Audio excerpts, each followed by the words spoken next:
Welcome to the Tweener Madness Championship, where it all comes down to this. One final pitch and a $25,000 investment prize from the NC Tweener Fund. After weeks of fierce competition, only 2 startups remain. And today, they'll battle it out to take their company to the next level. They've survived tough questions, defended their vision, and proven their mettle. Now, the selection committee will decide which startup will rise to the top. This is the moment where dreams are made. Now, here's your host, General Partner of the NC Tweener Fund, Scott Wingo. Welcome to North Carolina Tweener Madness. We're now down to our final 2 startups here at the North Carolina Tweener Madness Championship. Based on feedback we have received from our audience last year, the judges and the startups, we've made a couple changes. First, the biggest change is we are now statewide, which reflects what's going on with our fund, which is now called the North Carolina Tweener Fund, powered by NC Idea. So we went statewide, and so has the Tweener Madness. Second, to save valuable founder time, we have gone virtual for the Elite 8 and the Fantastic 4. And here at the championship, we are live, and we appreciate our founders taking time. They're both from Charlotte, so we appreciate you guys taking time to come. But what hasn't changed, most importantly, is the prize. The prize is a $25,000 investment from the North Carolina Tweener Fund. So today's winner will receive that prize. The way this is going to work is I'll introduce the judges, and then we will have our companies pitch individually, and we'll hear them pitch. We'll ask some questions. We'll rotate companies, and then the judges will make a deliberation, and we will choose our winner for this year's North Carolina Tweener Madness. May the best North Carolina startup win. Let's go. First, let me introduce our judges. I'm Scott Wingo, General Partner of Triangle Tweener Fund, and I am joined by Robbie Allen. He is also the General Partner at Tweener Fund. We're co-GPs, or GP squared, or whatever you want to call it. 2GP, 2 times GP. Robbie, give folks a little reminder of who you are and your background. Yep. So thank you, Scott. I appreciate it. I also like to think of myself as Scott's human agent, and I'm developing a lot of the automated agents for the Tweener Fund. But I am a multi-time entrepreneur. I've started several AI companies, and now I have an AI consulting firm where I help companies develop their AI strategy and do a bunch of AI engineering work. And joining us for the championship for the first time ever on any Tweener channel, we have Cameron Walker. If there's a list of big tech companies, it's actually easy for Cameron to list the ones he hasn't worked at. So with that intro, give folks a quick bio. I want to definitely have you on the channel and do a deeper dive on a blog, but give them a quick bio of all the things you've done. Yeah, sounds good. I think we're all Scott's human agents, to be honest. But so I am originally Canadian, but spent a lot of time in Silicon Valley doing a few things. I spent time at Disney Pixar before Pixar had been acquired, doing strategy and finance there for a bit, and then realized making a film a year was a little slow for me. So I went to Twitter, where I sped things up, lost my hair, and then moved on from there and worked at Google in one of their labs. And then, as Scott knows, took a break, and it's how I met Scott. I went into apparel for a few years to move back to North Carolina with my wife. And now I am helping my wife with a retail wellness space, which is great, but I really didn't realize how much work it is. So I'm digging into one type of startup, and then I'll figure out what's next after that. Yeah, and Cameron is an LP in the Tweener Fund and does a lot of help for local companies, which we appreciate all the help that you give back to the community. So we thought this would be a good opportunity for you to continue that run. All right, here we are at the North Carolina Tweener Madness Championship. Up first, we have representing HAM, which stands for Hierarchical Agent Memory. Thanks for having that on the screen. Is Lou Coma, and he is from Charlotte. Welcome, Lou. Hey, how's it going? All right, let's go ahead. Let's start and go ham. Here we go. You know how AI tools like ChatGPT and Claude make developers more productive? Well, it's costing businesses a lot. Hi, my name is Lou Coma. We make coding agents smarter and cheaper by reducing token usage up to 80%. Now, every time a coding agent helps a developer, it scans the entire code base just to figure out which files are relevant. And that scanning burns tokens before you even get a response back. And at team scale, this is causing businesses thousands of dollars a month. And this is what that looks like. Imagine we were working on an e-commerce app and we had to fix a feature in the cart. Instead of the coding agent going directly to the cart feature, the agent will scan the entire code base just to find the cart feature before sending it to the API. The scanning alone is causing businesses thousands of dollars a month. Ham simplifies this process by creating directory-level memory files and using context routing to find exactly what's needed before inference, saving token usage up to 80% before inference. Half the tokens, half the cost. Now, this is who pays for it. The VP, it tends to be the buyer, but who discovers us is the engineer, and we tend to go from self-serve to enterprise. As of lately, what I've seen is we post a lot on LinkedIn. A developer usually reaches out and says, hey, I'm interested in using this tool. We hop on a call, I give them a demo. And what's happened is they'll tend to show our solution to their engineering manager, who hopefully champions this to their VP of engineering. And here's what they pay. So we have currently 3 tiers. The first tier is $9.99 a month, which is just for a solo developer.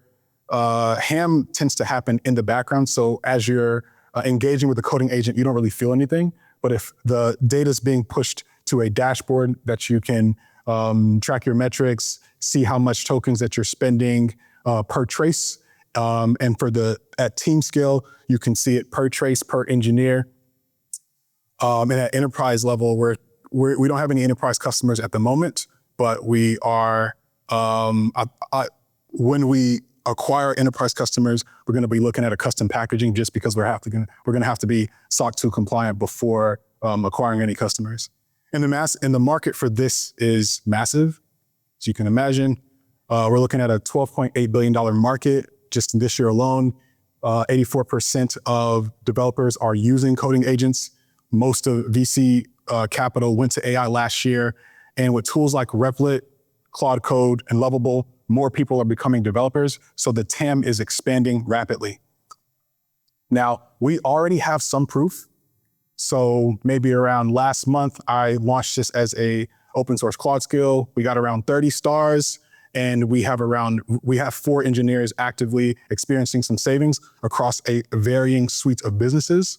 And I want to bring this up because at Credit Karma, the engineering management is telling engineers, we don't care about token costs. We don't care about it. We care more about you being productive than efficient. I'm seeing that there's going to be a shift with large companies later, but at smaller companies like MessageBridge, they are creating deals with their providers to come down on token costs before they even sign the contract. At smaller companies like L&E Research here, one of the developers reached out to me. They were interested in using the product, and then they wrote a paper about how to use Ham with tools like OpenClaw. And then we have some solo developers. I had a solo developer from Wharton reach out, use the tool, and experience 45% token drop. Now, across the board, this is around 50%, but in my own time, as I've been testing the tool, I've seen up to 80%. And I'll show you guys how we plan on benchmarking this. So I think what I've been seeing in go-to-market for a lot of AI companies is they tend to publish a research paper first to benchmark their solution. I've seen Mem0 do this, Zep do this, as well as a couple of other competitors that I will bring up. But I think publishing a research paper just establishes credibility in the market, and working with the research firm continues to differentiate you and just help also serve as a lead gen tool. Next is open sourcing the solution on GitHub or Hugging Face. This is like a common GDM that I'm seeing with AI companies across the board. Next is having community events to dog food the tool, but also to emphasize on that self-serve to enterprise. As people come to community events and see the savings that they lose, They've been championing us inside of their company. And as we get more people coming to our events and get more capital, we'll spend this on LinkedIn influencers to championing us online. Now, what is unique about our tool is that we're going to be generating a lot of data on how developers work with coding agents. So whenever you're working with a coding agent, you're leaving behind a trace. So that is the session that you have between the developer and the coding agent. And a lot of frontier labs are interested in this type of data. And what's interesting about us is we'll be getting this data on how developers and direct-to-consumer are working, B2B are working, solo developers, researchers across every single industry.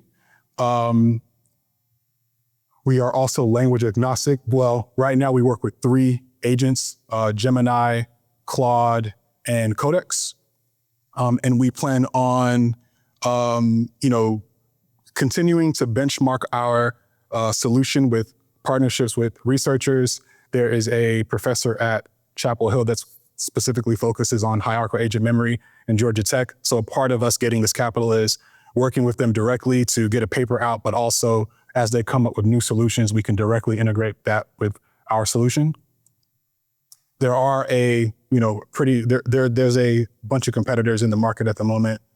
LangChain, Mem0, Zep, Compressor, Moss, a lot of them focus on agent memory right now, and autonomous agent memory, not developer workflow. Although they are able to get into the market, that's just not their focus. LangChain does have a product called LangSmith that does something somewhat similar, but I think that if we just focus on the pre-development workflow, we'll have some sort of advantage. How I plan on using the 25K, as said previously, I think the first step for us is to figure out a research lab to collaborate with in order to benchmark our solution. Because as much as I can say, we save token usage up to 80%, you're not going to believe me unless we have some sort of proof. And then I think that developer events will help, influencer partnerships, and then going to conferences to seeing what else is in the market. Google I/O is coming up, maybe the NIPS conference next year, and then potentially even CVPR is spaces that we need to be in order to see where the market is going. A bit about myself. My entire career has been in technology. Went to Georgia Tech, focused on AI there. First job was at Twitter on Cortex, where I did ML infrastructure, working on feature management systems. Last company that I founded was a EdTech company focused on pivoting creatives into UX careers. We got a lot of press from PBS, Axios, and the NBA. So you guys can keep playing for context, or you can go ham. Awesome. Cameron is our guest judge here. I'll let you go first with any questions. Yeah, I mean, I'll just start with, you were talking about enterprise and moving there, and also small companies as well. I'm just curious, as you go directly to engineers, what issues there are around security. Obviously, there's compliance, but there's also, how do you get the right access for an individual to test your tool within a company? Or like, how do you think about that journey from a security standpoint?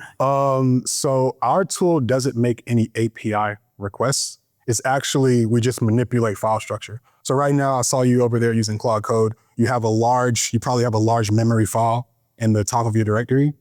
I don't know how you manipulate your agent.md file. We just scope it down into different subdirectories so that your agent knows exactly where to go. So we don't have access to your code base. We just have files that sit on your computer and manipulate your file structure a little bit. So we don't know what's happening on your file system. We don't have access to it. We can't really access your code. So from a security perspective, we can't see what's happening on your machine. Makes sense. That's great. And then just one other question is related to partnerships. Have you thought about other partnerships? You said influencer partnerships, which I think is fair, and you worked at Twitter, so understand the value of that. But are there other partnerships you can do with other tech companies to get it? I mean, you have community events, but obviously working with any Replit or anyone else doing coding, do they want people to use more tokens and other companies want them to? But are there other partnerships you can do that are unique to get into the market and go to market rather than going influencers and starting with individuals? Right. So I mentioned that there were a couple other companies that were working on autonomous agent, like agents remembering context autonomously. I spoke to a company called Subconscious AI. They're similar to some of the companies that I listed today. They're focused on autonomous agents at the enterprise level, but they don't have a pre-inference solution. Maybe this is a partnership that we can look for where, okay, you guys are around the corner focusing on companies that will eventually adopt these autonomous agents. But today, developers are still writing code. So we could figure out how to build a partnership with companies like that. Okay. And then, do I have one more question? Sure. Just one more. Okay, thanks. I know you're early on, but what's your end game? Like, what do you want to do with the company? Do you want to be independent to the point around partnerships? Do you want to get swallowed whole, or what do you? Yeah, I think I would like to get an acquisition sooner than later. I think that the market for this is moving fast. I think that because we're language agnostic, our data is valuable, and we'd be able to get, if we can move faster, we can get just acquired a little bit quicker.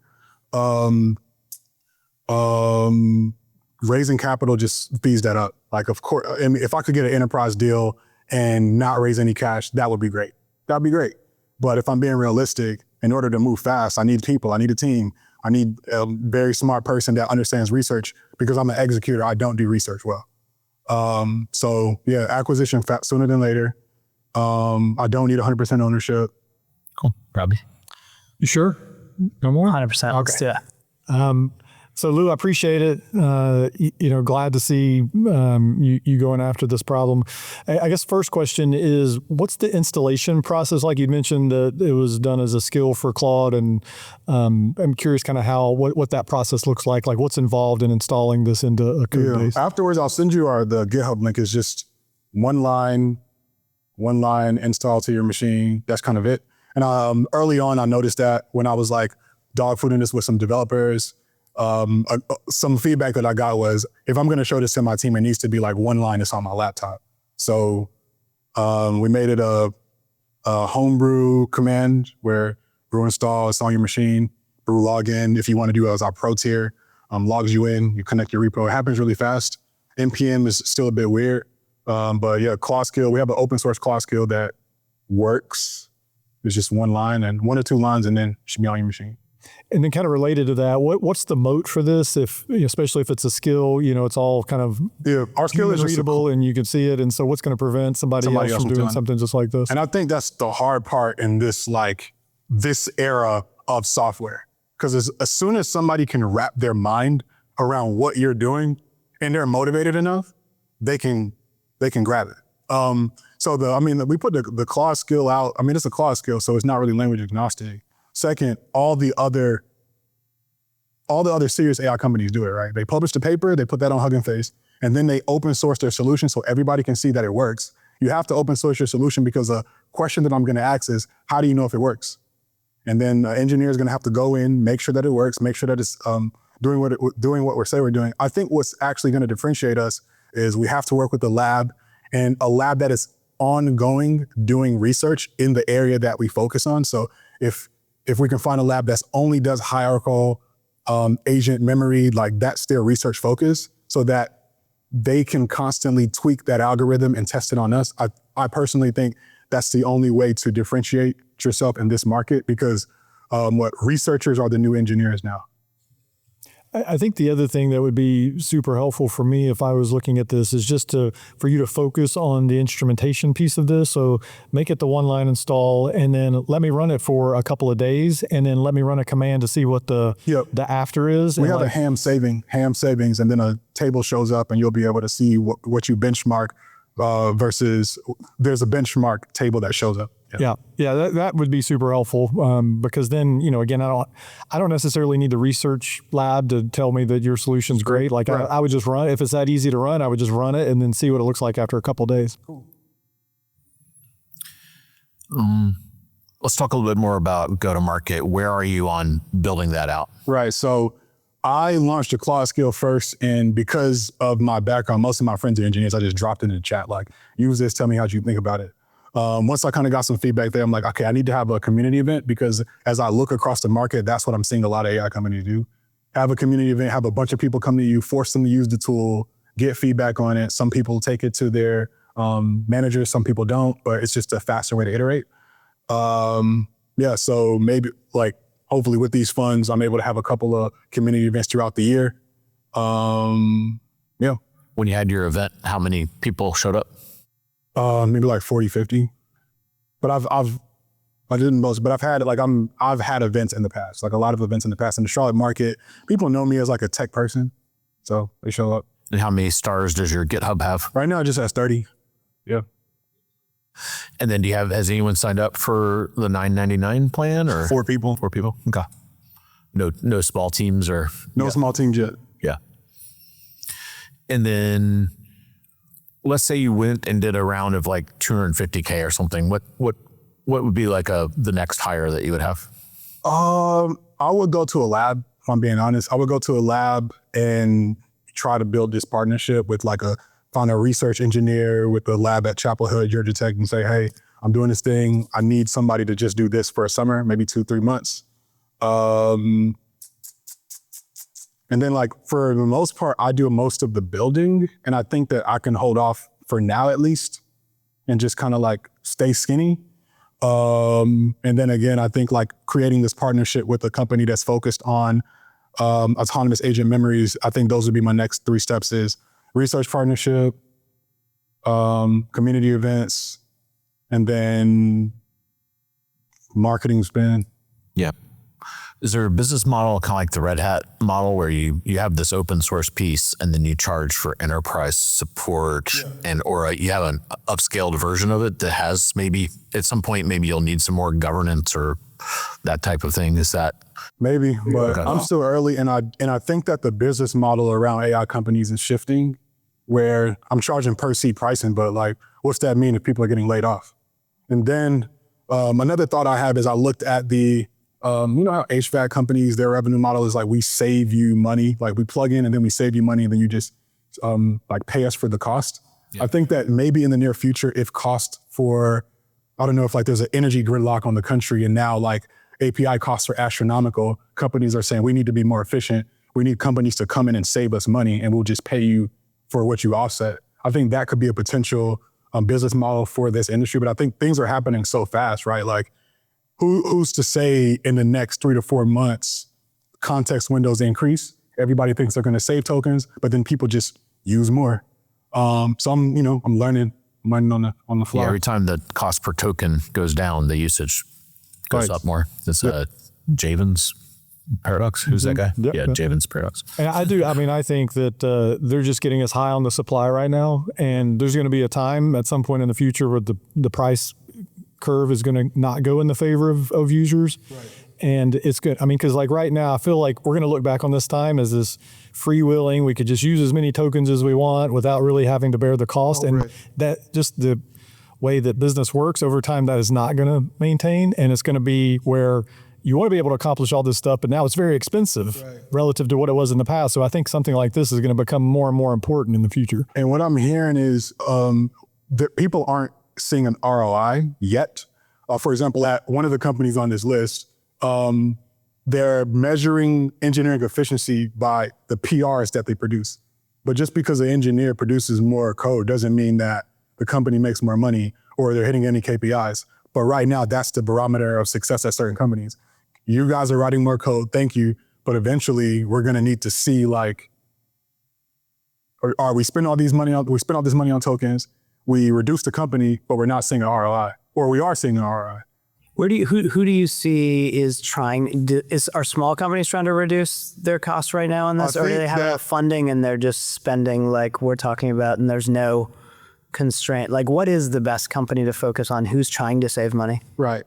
Engineers are noticing or anticipating their companies are going to focus on efficiency. Is when I'm talking to engineers, they're right now they don't care, but eventually they're going to anticipate. But I guess to be more granular, teams of 20 or plus more engineers have to have an enterprise they have to have an enterprise deal. So I'm looking at that number. Okay.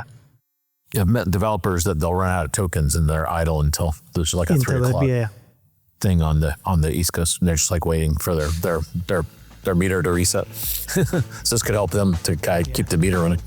Yeah. Any last questions? No, I like the idea. Lou, thanks for Lou. coming in. Thanks a lot. Great Thanks, job. Lou. Appreciate it. Up next, we have Druid Agriculture, starring Julian. Julian, welcome to Raleigh. You're here from Charlotte, and introduce yourself and jump right in. Thank you, Scott. Glad to be here, and thank you all for having me today. My name is Julian Walker, and back in 2018, I built my own farm in the middle of Charlotte while holding down a banking job. And that experience taught me that I could have my farm, my job, and my life, but I can't have all three. So I thought to myself, what if we could automate the crop checking process so farms could always know what's going on at any given time? And we talked to a lot of different farmers, and they had the same problem. They were always checking their crops, every single day, but they might have a job or might have something else to go to. And so they'll either hire labor or, do it themselves and, work every single day to do this. So what we did is we decided to find a way to automate the process so farmers could know what's going on at a given time and have a way to check issues when they're not there. And so we found out that farmers are having this issue, and with the recent labor shortages, this problem has exacerbated even more. So that's why we created the Druid system, which is a set of modules and sensors that allows us to check crops on a regular basis, 24/7. This right here is our Sarah weather station, which is our latest product. It allows us to check crops, outdoor row crops. It's completely weatherproof and is also able to check issues with 4K imaging, night vision, and infrared. So all of this information is going to be available to the farmer via our app, which is connected to all of our devices. So this way farmers can know exactly what's going on, and we're able to relay all the images and metrics to the farmer so they always know what's going on at any time. So as a result, we're able to provide farmers with early warning alerts, about a 3-hour window. So if there's an issue in the morning, farmers will know when they wake up what problems need to be taken care of. And we're also able to cut labor costs because by automating that process, we can cut a lot of time out of labor and cut that down by at least 30%. In addition, we also have, additional services we provide through our system, things like pest detection, irrigation services, being able to access new markets through the many services we're providing, and be able to provide farmers with new ways to make the most of their farms and their time and their business. So over the last 12, 18 months, we've been on a massive winning streak. So we just were awarded a U.S. State Department contract to deliver our weather stations to Malawi. So we're going to be deploying those stations next week. In addition to that, we just got approved for our patent. So we have a patent that's just got approved, and I'll be sharing a bit more of that later. We also have over 250 cameras currently deployed. So over 250 devices and about now 15 paid pilots across the country. We were also a biotech pitch winner in 2024, and we were part of the Hudson Alpha AgTech Accelerator in 2024 as well, and a Black Ambition finalist last year. We've had a massive amount of traction over the last year or so. So like I said, we just won a State Department contract, but we've also worked with other companies like Microsoft and universities like Cornell, Virginia State, and Augusta University. In addition, we're one of our main funders, Hudson Alpha in Huntsville, Alabama, is one of our main funders, and we do a lot of work out of Alabama, working with other CEA farms like Shipshape AgWorks, Auburn, Tuskegee University, and the NB Alabama Fund. In addition to that, we also work with Generator, which is a large VC firm out of the Midwest, and they help us find a lot of contracts and help us network with other investors and farms and customers across the country. In addition, with our work with Grand Farm and the USDA. So let's talk about our patent. So we just received our patent for our technology about three months ago. And this basically, so the patent is basically around us being able to capture imagery and sense and metrics and deliver them via our companion app directly to the farmer. So that entire process we have patented. So if you hear anybody saying that they've figured this out first, that is not true. We were the first. So this gives us a nice moat for us to defend, and sets us up for a lot of partnerships and long-term deployments and projects down the line. So we're very proud about that. Our main team is myself. I'm Julian. I've had a financial and sales background, and my co-founder Desmond is the inventor of the product, and he's had an engineer with experience in Honda, Wells, and many other places. And he's also a hydroponic gardener as well. What makes us different? So, like I said, we have one of the few technologies that are actually patented in this space, and in addition to that, we have the product with the lowest cost per device. This allows us to basically provide our devices and our systems at a much lower cost because of our 3D printing and our manufacturing process that allows us to significantly lower the cost of precision agriculture to farmers. Most other companies are selling this type of products at hundreds of thousands of dollars or even $500,000 to $1 million just for a build, whereas we can do the same thing for anywhere between $5 to $100K per farm.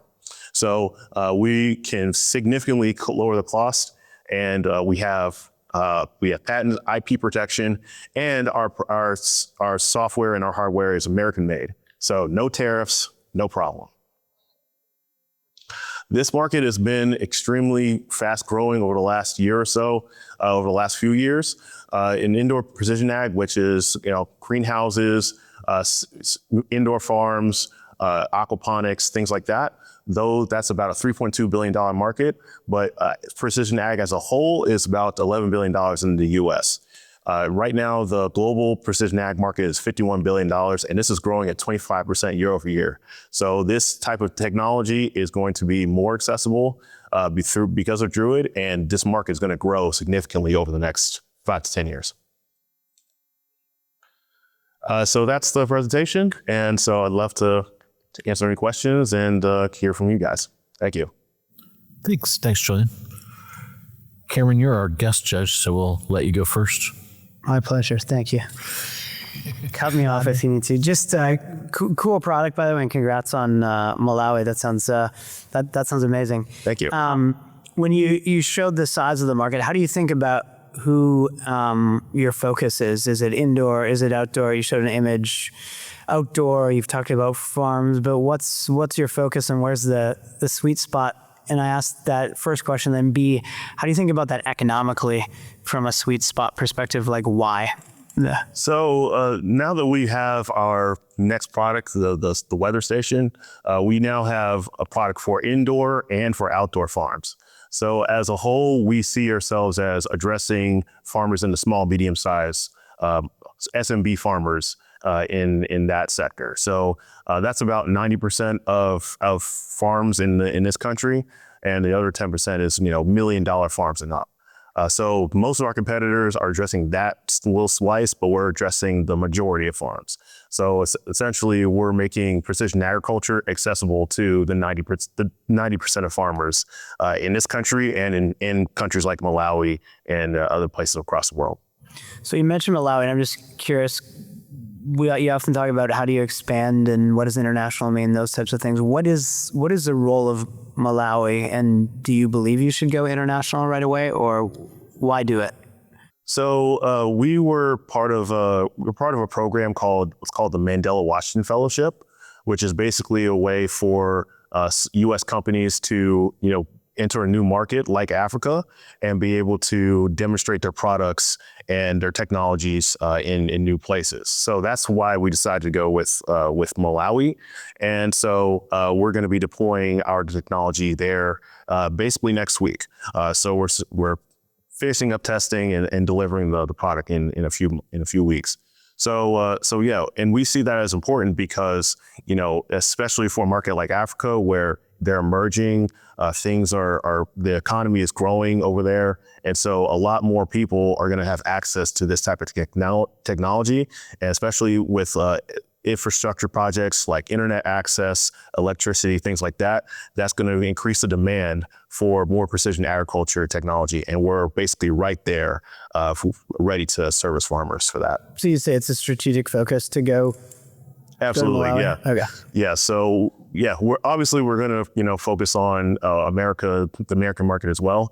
But since there's such a massive opportunity in Africa, not just in Malawi, but in Tanzania, Nigeria, Ghana, South Africa, there's a massive opportunity that just can't be ignored. So yeah, I think the challenge is to think about it. There's massive opportunity conceptually, and there's two of you, right? And so how do you focus, and maybe how can you do partnerships too to help you? But you're early on, and it's exciting. The last question, I guess, is just around unit economics. You talk about it's 5,000 to 100,000 for a farm, but how do you think, how do the unit economics work? Like you put in, I have no idea, it's 100 acres. I have no idea how many cameras, how much do they save, but how do you pitch it to a farmer in terms of what it looks like? So we currently sell the weather station for early bird price of $499. We sell the indoor cameras at $350 a pop. And basically what we do is like a project-based system. So we go to the farm, we calculate how many cameras or weather stations we'll need. Each weather station can cover about 15 to 20 acres. So if you have 100 acres, you would need 5 weather stations. So give it about, if a farmer has 100 acres, that's maybe 2,500 out of pocket for, 5 devices. That's a pretty good deal if you ask me. If a farmer has even more, then savings can continue.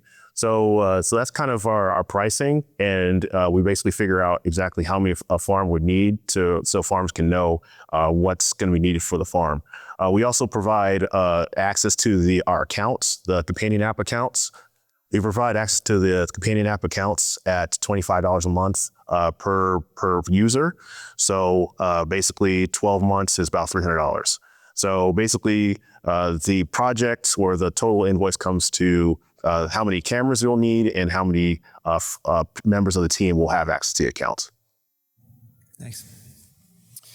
All right. And so what if you had a quarter-acre farm? I call it my garden. I don't know, $499, that's getting in the ballpark. I'm a data guy. It would be nice to collect that kind of data on my garden. Is that even a market that you're looking at, or would you entertain my $499 for my little garden? Well, let's say you could, if you have, how many acres do you have total? You don't have to answer if you don't want to. Several. All right. Well, let's say you have, half an acre you want to check. Well, it's a weather station. So in a way, we can cover, the weather for about 20 acres. So if you have a few neighbors that are also, in your vicinity that might want to know a bit more about their environment, then they can be on the weather station as well. So you could ask your neighbor, hey, if you want more weather data, you could be part of what we're installing here in a few. So that's an option.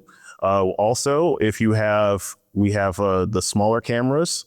So if you don't want to get a weather station, you could mount a few of our cameras near your garden and just simply cover that space. So we do projects like that as well, where a project maybe take maybe 1 or 2 cameras and be able to just simply cover that space. So it's whatever you want to do. And does that do the yield tracking as well? Yes, yeah. That's how we calculate. That's how we track yield for a garden or a grow or a large farm. Yeah. And how do you do that if it's a large plant, leafy, kind of plants that you're planting where you're not going to be able to see, even just visually unless you kind of peel back? Yeah.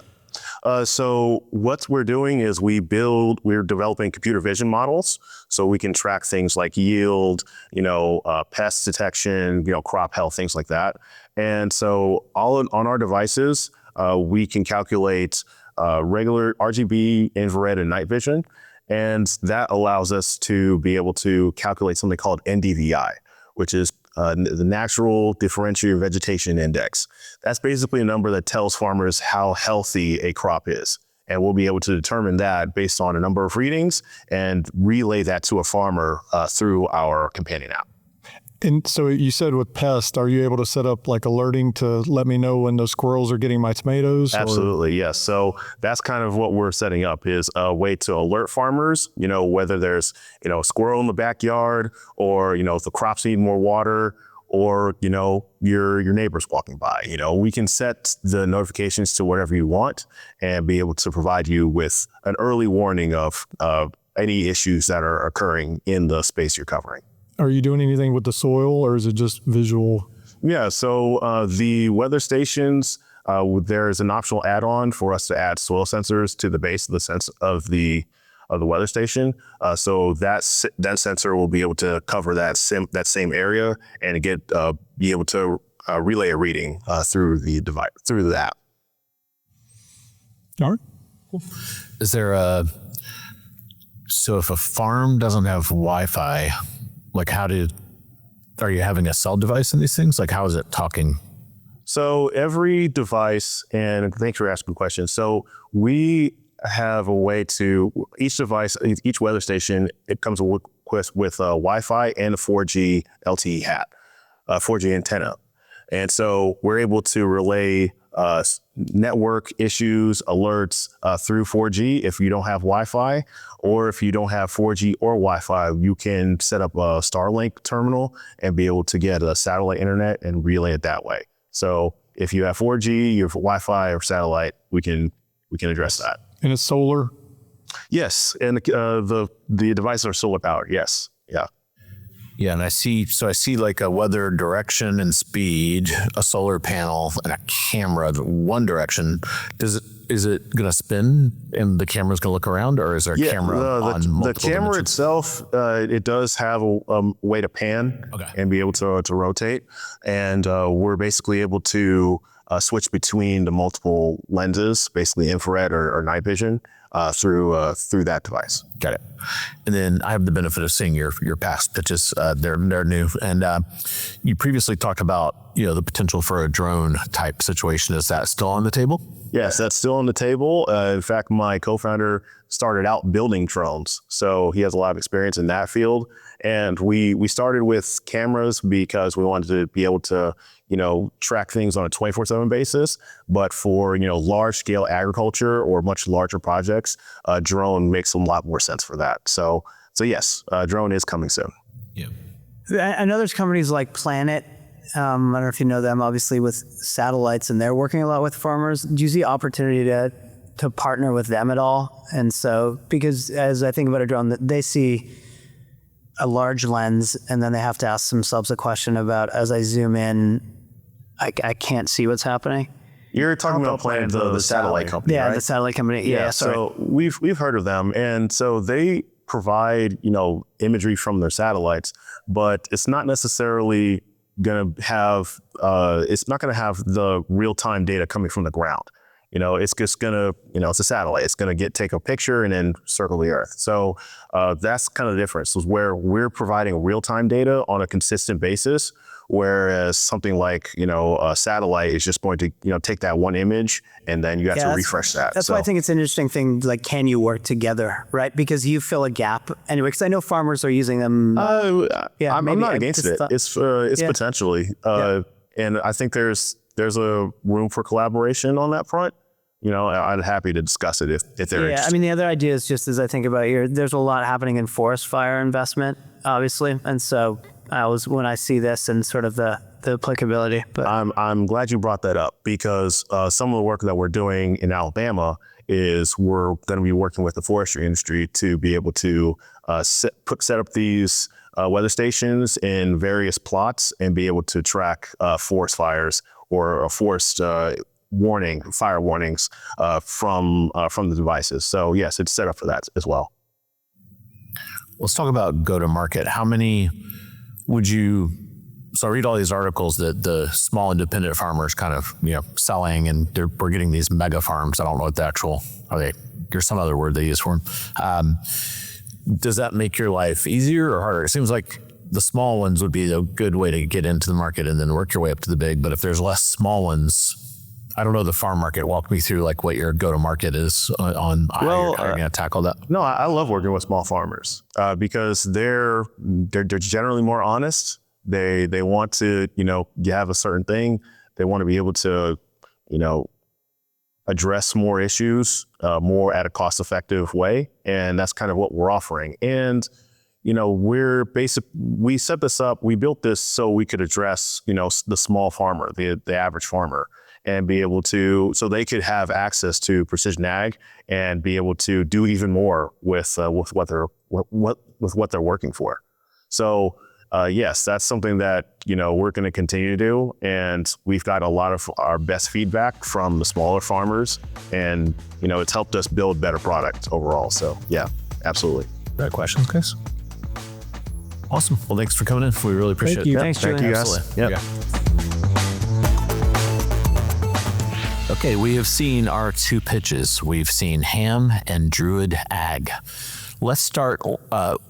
When I talk to founders about Tweener Madness, they love hearing the feedback that we have on pitches. So let's just start there. Cameron, I'll pick on you first again. What were some of the things you thought stood out with the two companies and the founders? And then any tips you would give them having seen all the pitches that you've seen? Yeah. No, I mean, I think I'll start with Ham. I mean, I think the great news is that he knows the problem. And so he's found a problem and he's thinking forward on that problem. I love that he, for now, understands in his pitch that he needs to start with the individual. I think A, to test his market a little bit, but B, to get in companies, because it's really hard these days, as we all know, with anything AI to get in. So I love that about his pitch, and I love his conviction about it.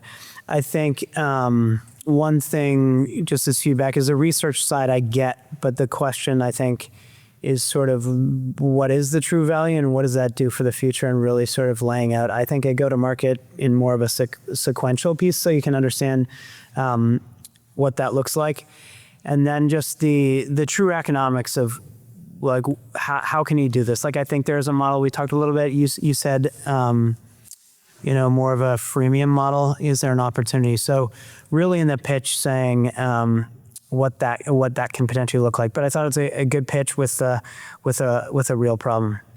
Okay. How about the Druid? Yeah, Druid. I mean, I love this space, and I love anyone that's sort of taking tech to something that's essential in our world. So they're between the honeybees and Druid, they're going to keep agriculture alive. So I think, great problem. And I think it sounds like he's evolving his product as a whole. I haven't seen the other pitches. I think it's careful. I didn't necessarily know he had two products. So just make sure not everyone's heard the whole story. So making sure that the story is there. I love how much he talks about the successes they've had, and I think that's really important. And they've had some really unique successes across the board, and it really shows in their pitch. I think in the pitch, I think in any pitch, and I was trying to touch on this a little bit, when the market is the market and it's giant, I mean, you both know this, like, what are you focused on? And I think that's a question that a lot of investors will have. There's Malawi, there's Africa, and then there's the United States. They're not the same market, and they have different farmers and different crops, but they just have different ways of selling. And so I think you can't underestimate that complexity. So that's something to think about. It's not a deal breaker, but focus is important. Yeah. Robbie, same questions to you. Yeah, so I love both companies, and to me, they're sort of opposite ends of the spectrum. We have one in Ham that's kind of tackling a core AI problem head on, which is token usage and how can developers manage and be token efficient with all of their development work. And so I like that he's going after that problem. I think it is already a bit of a crowded space. This is, maybe they don't have to worry about the Claudes and the ChatGPT's tackling this because they're not incented to help you reduce your token usage. In fact, they're happy for you overuse your tokens. And so They may view it as a negative in a way. Yeah. Yeah. Stop using that thing. That's right. And so it may be something that a third party is going to have to provide. And the question will just come down to, can they find the right niche to, get enough interest and enough adoption? And is there enough of a moat there to make it happen? But I love that they're going after it. I mean, I think the research angle, it's a good angle, if they can get a foothold there. I don't think it's necessary to convince. To me, it's always kind of the icing on the cake if you can get the research community behind it. But I also think that they got to pick a lane and go after it hard, because it's going to be crowded. Yeah. Cool. All right. It's the moment of truth. Then Druid. Oh, Druid. Yeah. Sorry. And so for them, again, it's an IRL company. It's something that. One of the things that we always ask is, how will AI potentially, take over any potential company? And when it comes to monitoring crop yields and weather and things like that, I mean, you have to have, there has to be a physical component for that to happen.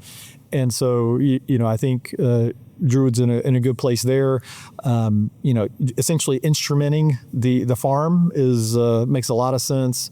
If they can get the economics right, if they can get their go-to-market right, I'm super bullish on what they've built and even the approach that they're going about. Awesome. Cool. Well, now it's time for where we earn our keep. And Cameron, I'll pick on you as our guest judge. So the thought experiment here is you have $25,000 and you got to pick one. So which one do you think you would invest in? Yeah, I mean, at this point, I didn't know I'd have to answer this quickly, so here we go. No, I think I'd lean in, or I know I'd lean into Druid at this point, and I think it has to do with how crowded the space is in AI and how fast it's moving and sort of where they are.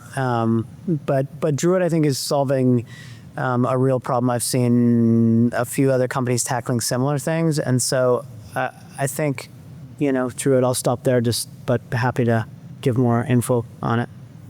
Okay. Any advice to the Druid founder?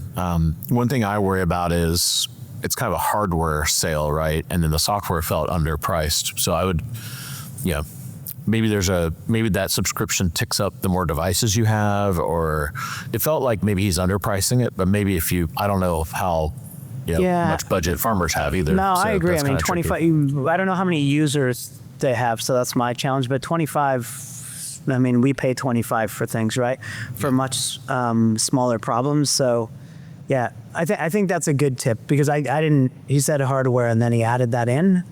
And when he said 25, I thought it was going to be 200. So again, I think it's unit economics, right? And what does that really look like? And that's a piece of feedback, is really mapping that out and understanding. I think it's very hardware focused right now, the answer, but how do you really map that out? And definitely there's upside. Yeah. Robbie, what are you thinking? Yep. Again, while I'm predisposed to like the AI oriented company, Druid was the one that stood out to me. In part, I mean, again, I view both companies as pretty much opposites in terms of where they're at, including Druid's just had a lot more traction. They've really been able to get some adoption. They've got a lot more kind of headway there, and so I think that kind of helped seal it for me. Plus, I think it's not quite as crowded. My challenge with Ham is anyone can go out and try to create a skill that maybe will tackle the problem. Maybe they won't do it as well, but like the barrier to entry is so low versus what Druid's doing. Like, I mean, you got to be willing to plug some hardware together to even be able to compete against them. So I think that their moat is quite a bit better. The key is, again, the unit economics. I thought the same thing on the software. I was like, $25 a month? Are you serious? I was like, he's priced it or at least a hobbyist gardener, which I would count myself in, would find that price range, not too off-putting. And if that's the case, then he's probably not maximizing what a larger farm would pay. And so I think that's the thing that he's really got to focus on, is figuring out, does he have the pricing right? Yeah, I worry about when you put a 4G thing in there, someone has to pay that subscription. So I worry that maybe the hardware needs a subscription, and he hasn't thought about that back to your unit economic thing. But yeah. Yeah, and I think, but by the way, we're not talking about, we didn't dig into the hardware. Hardware is hard, right? So there's a lot of risk there. So we did not dig into it, but that's, there's a lot that can go wrong sitting in an open field with all these sensors. So Yep. And that's why early stage is hard. yeah. Yep. Awesome. Well, I don't need to vote because I would be the tiebreaker and we don't have a tie. So thanks, guys. This concludes Tweener Madness. Our winner is Druid AgTech. Congrats to Julian and the team there. And hopefully you enjoyed this. We'll be back next year with our 2027 Tweener Madness. We want to thank all the folks that participated, all the 50 or so companies that applied. Then we got down to our exceptional 8 and really appreciate all the founders and companies and our community. So folks like Cameron and all of our judges that volunteered their valuable time. And our audience, thanks for watching and sharing this. We really appreciate that. And also all of our sponsors and our friends at Walk West who have helped with the production of this. And we wouldn't be able to do this without their gracious help. Also, Raleigh Founded for donating the space, which we really appreciate. Thanks, and we hope you enjoyed Tweener Madness.